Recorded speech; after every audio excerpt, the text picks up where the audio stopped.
Hi everyone, welcome to Vincent.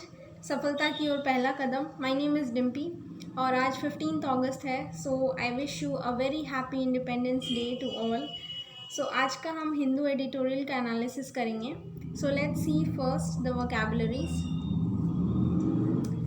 पहला word है arbitrary. Arbitrary means done without concern for what is fair और right. जब आप कुछ करते हो मनमौजी तरीके से, बिना सोचे कि सही है या नहीं, तो उसको आर्बिट्ररी कहेंगे। Second word is bottle neck. Bottle neck means something that slows down a process. जब कोई चीज़ ऐसी होती है, जब आप स्पीड में कर रहे हो लेकिन जब आपका माइंड ख़राब हो जाता है, मेंटली आप डिस्टर्ब होते हो, तो आपका वो स्पीड धीरे धीरे कम हो जाता है। मतलब आपकी प्रोग्रेस में रुकावट डाल रहा है। ठीक है, that is bottle neck.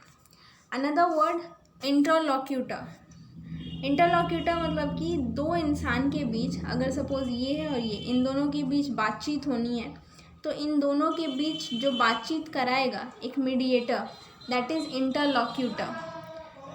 Next is blatant. Blatant means very bad, very obvious and offensive, बहुत खराब, ब्लैटेंट। अब आते हैं अगले वर्ड पे, एक्सटॉर्शन। एक्सटॉर्शन मतलब किसी को डरा धमका के पैसे वसूलना, एक तरीके से हफ्ता लेना, that is extortion. Crime of getting money from someone by the use of force और थ्रेट्स। डरा धमका के जब आप पैसे वसूलते हो किसी से, तो उसको एक्सटॉर्शन कहते हैं ना कि एक्सटॉर्शन कॉल आया है, मूवीज़ वगैरह में आपने देखा होगा। So that is extortion. Next is sovereignty. Sovereignty का मतलब है कि किसी भी कंट्री का, उसका अपना एक इंडिपेंडेंट राइट है कि वो अपने कंट्री को किस तरीके से गवर्न करना चाहे, कैसे उसको चलाना चाहे। ठीक है, countries independent authority and the right to govern itself. जैसे कि इंडिया को अब यूके एडवाइज़ नहीं करता कि आपको ऐसे कंट्री को चलाना चाहिए या ऐसे करना चाहिए। वी आर एंटाइटल्ड कि इंडिया को कौन कैसे चलाएगा। ठीक है, so that is sovereignty. Next is सोर पॉइंट। सोर पॉइंट मतलब कुछ ऐसा, कोई ऐसा मुद्दा जिसको सुन के आप अपसेट हो जाते हो या आपको बहुत बुरा लगता है, दैट इज़ सोर पॉइंट। नेक्स्ट है एबियंस। एबियंस मतलब कि कोई एक्शन है आपका, वो थोड़े टाइम के लिए सस्पेंड हो गया है। ठीक है, सस्पेंडेड टेम्पररली। नेक्स्ट वर्ड है इंसर्जेंट। इंसर्जेंट का मतलब है बगावत करना। जब कोई गवर्नमेंट के अगेंस्ट खड़ा होता है तो उसको इंसर्जेंट कहते हैं। A person who fight against an establish government and authority. Next is intransigent. Intransigent का मतलब है कि आप चाहते नहीं हो चेंज करना, कंप्लीटली अनविलिंगली टू चेंज, मतलब आप चेंज होना नहीं चाहते। ठीक है, लास्ट है डिलिनेटेड। डिलिनेटेड का मतलब है कि कोई भी चीज़ बहुत उसको डिस्क्राइब करके दिखाना, बहुत क्लियरली शो करना, टू क्लियरली शो और डिस्क्राइब। अब आते हैं आज के एडिटोरियल पे। आज का जो हमारा टॉपिक है वो है टॉकिंग टफ। एक्चुअली क्या है कि नागालैंड में एक ग्रुप है NSCN कह के। ठीक है, NSCN-IM, इसका फुल फॉर्म है National Socialist Council of Nagalim Isak Muivah. तो ये जो ग्रुप है NSCN-IM, इसका काम क्या है कि ये लोगों से हफ्ता वसूलते हैं, और ये हफ्ता वसूलते हैं टैक्स के नाम पे। ठीक है, ये कहते हैं कि ये टैक्स हम ले रहे हैं और ये टैक्स गवर्नमेंट को जाएगा, बट ये कोई टैक्स नहीं है, ये एक्चुअली हफ्ता वसूलते हैं।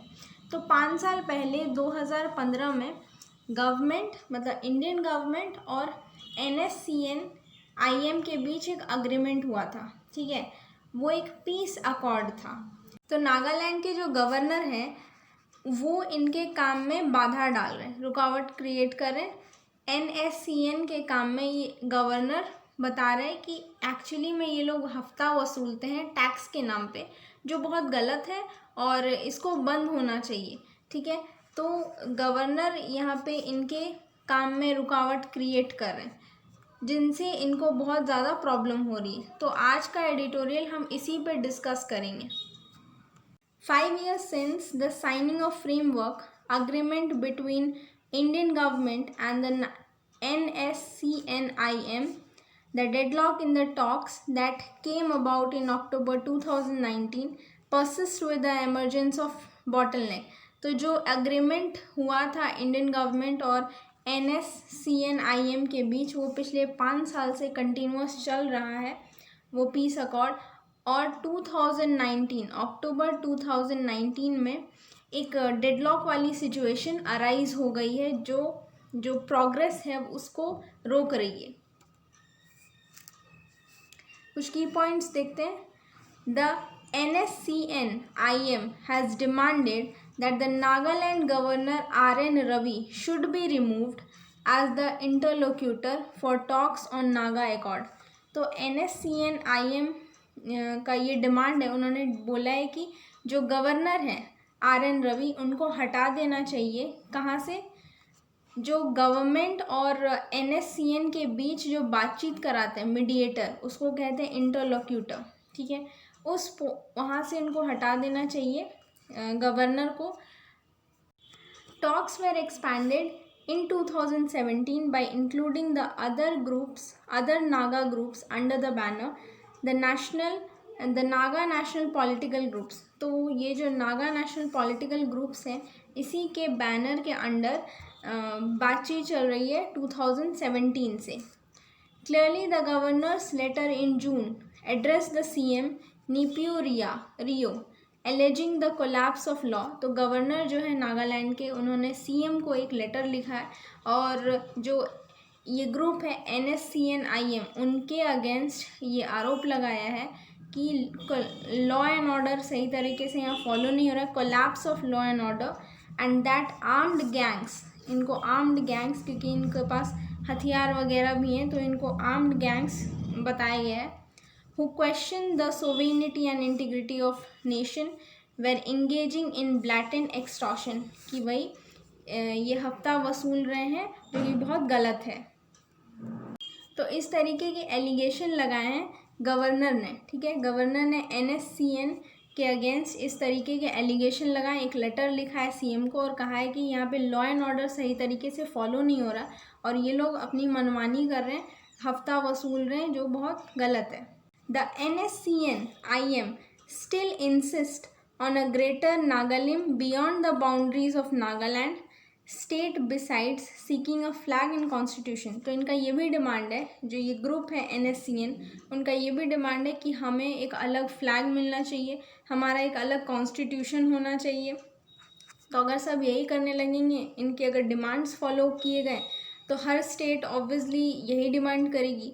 Most of the NNPG based in Nagaland, on the other hand, have sought to settle the issue without disturbing the state boundaries while keeping the Greater Nagalim question in abeyance। और बाकी जो NNPG हैं, मतलब इस group के अलावा जो और ग्रुप्स हैं, वो ऐसा कुछ नहीं कर रहे हैं। वो चाहते हैं कि ये जो इशू है वो जल्द से जल्द सेटल डाउन हो जाए बिना स्टेट बाउंड्रीज़ को डिस्टर्ब किए।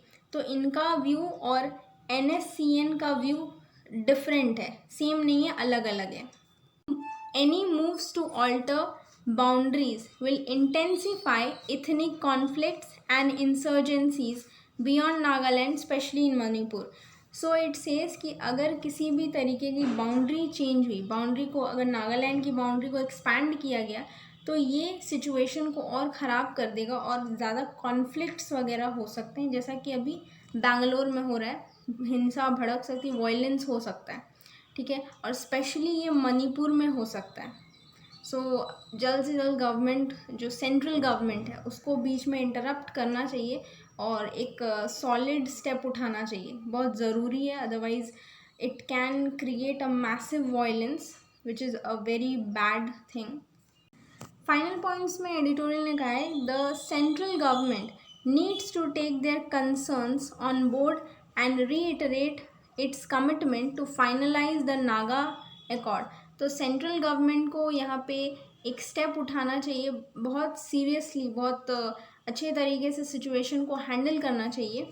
जो भी नागा एकॉर्ड है उसको फाइनलाइज करना पड़ेगा, while seeking to reengage with NSCN-IM, और NSCN-IM जो ग्रुप है उनके साथ री इंगेज करना पड़ेगा, क्योंकि एक बार पहले 5 साल पहले गवर्नमेंट ने इंगेज किया था, मतलब इससे बातचीत की थी, अब फिर से इस ग्रुप के साथ उनको बातचीत करनी पड़ेगी without giving to its arbitrary rights, बिना इनके डिमांड्स को फुलफ़िल किए। इनका डिमांड्स क्या है? अलग फ्लैग होना, अलग कॉन्स्टिट्यूशन होना, बाउंड्री को एक्सपैंड करना। तो अगर हर स्टेट ये करने लगेगा तो प्रॉब्लम हो जाएगी और इंडिया इंडिया नहीं रहेगा, हर स्टेट एक अलग कंट्री हो जाएगा, ठीक है। तो बिना इनके डिमांड्स को फुलफ़िल किए इस ग्रुप के साथ गवर्नमेंट को बातचीत करना पड़ेगा और प्रॉब्लम्स जो भी हैं उनको सेटल डाउन करना पड़ेगा। So this was the whole editorial. I hope आपको अच्छा लगा होगा, और अगर आपको किसी भी तरीके का डाउट्स है तो आप कमेंट सेक्शन में पूछिए। And thank you for watching this video.